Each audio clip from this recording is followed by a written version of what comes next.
माऊलींच्या पालखीचा आज पंढरपूरकडे प्रस्थान आहे। आळंदीमध्ये पालखी सोहळ्याची जय्यत तयारी सुरू झालेली आहे। राज्यभरातून अनेक दिंड्या अलंकापुरीत दाखल होत आहेत। दुपारी आळंदीतून माऊलींची पालखी पंढरपूरकडे प्रस्थान ठेवेल। पालखी प्रस्थान सोहळ्याला मुख्यमंत्री एकनाथ शिंदे उपस्थित राहणार आहेत।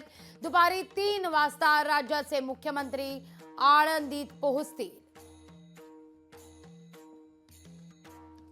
या सगळ्या विषयी अधिक माहिती घेण्याकरता थेट जाते आळंदीला आमचे प्रतिनिधी अमोल धर्माधिकारी यांच्याकडे। अमोल, रामकृष्ण हरी माऊली, कसं वातावरण आहे आळंदीमध्ये? खरं तर ज्ञानियांचा राजा गुरु महाराज असं ज्याचं वर्णन केलं जातं ते ज्ञानदेव महाराज, या ज्ञानदेवांची या माऊलींची आज पालखी पंढरीच्या दिशेनं आज मार्गस्थ होतीये। दुपारी 3 वाजता राज्याचे मुख्यमंत्री सुद्धा या सोहळ्याकरता उपस्थित असतील।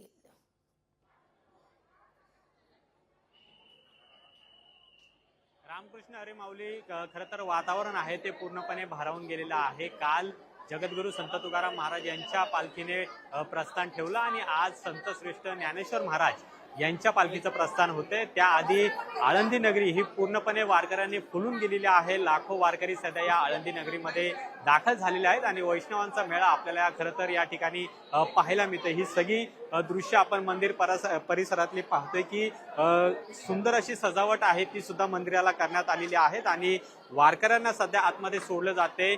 संत ज्ञानेश्वर महाराज यांच्या समाधीचं दर्शन हे सुद्धा आता वारकऱ्यांना दिलं जाते। सकाळपासून विविध पूजापाठ आहेत त्या सुद्धा झालेल्या आहेत आणि आता वारकऱ्यांसाठी दर्शन आहे ते सुद्धा खुलं करण्यात आलेलं आहे। राज्याच्या कानाकोपऱ्यातून आपण पाहिलं की दरवर्षी या आषाढी वारीच्या सोहळ्यामध्ये वारकरी येत असतात, ग्रामीण भागातून वारकरी येत असतात आणि आजही तोच उत्साह आणि भक्तिमय वातावरण या आळंदी नगरीमध्ये पाहायला मिळते।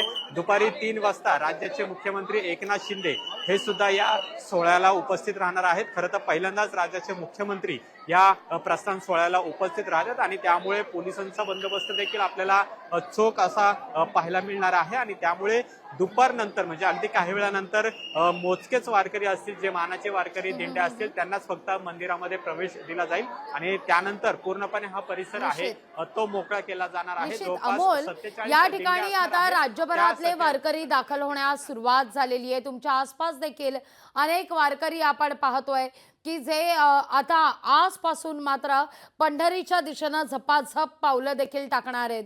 एखादा अभंग सुद्धा या वारकऱ्यांकडून होऊन जाऊ दे, कारण प्रत्येकालाच प्रतीक्षा असते या माऊलींच्या पालखीची। हा अनुपम्य असा हा सोहळा अनुभवण्याकरता अवघा महाराष्ट्र सुद्धा लोकशाही मराठी या क्षणी पाहतोय।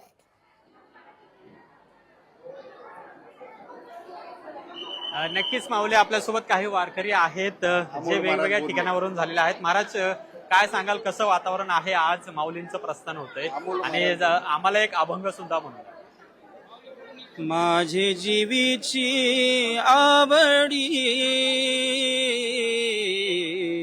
पंढरपुराने न गुढी, पांडुरंगी मन रंगले गोविंदाचे गुणी वेधिले। कैवल्य साम्राज्य चक्रवर्ती विश्वमाऊली ज्ञानोबारायांच्या या पवित्र दरबारामध्ये महाराष्ट्राच्या कानाकोपऱ्यातून तमाम वारकरी एकत्रित आलेला आहे। आषाढ महिना उगवला रे उगवला की सगळ्या वारकऱ्यांना भगवान पंढरीनाथ परमात्म्याच्या दर्शनाची ओढ लागते। संपदा सोहळा नावडे मनाला, नावडे मनाला, नावडे मनाला। संपदा सोहळा, संपदा सोहळा नावडे मनाला, करीते टकळा, करीते टकळा पंढरीचा, जावी पंढरीसी आवडे मनासी, आवडे मनासी, आवडे मनासी।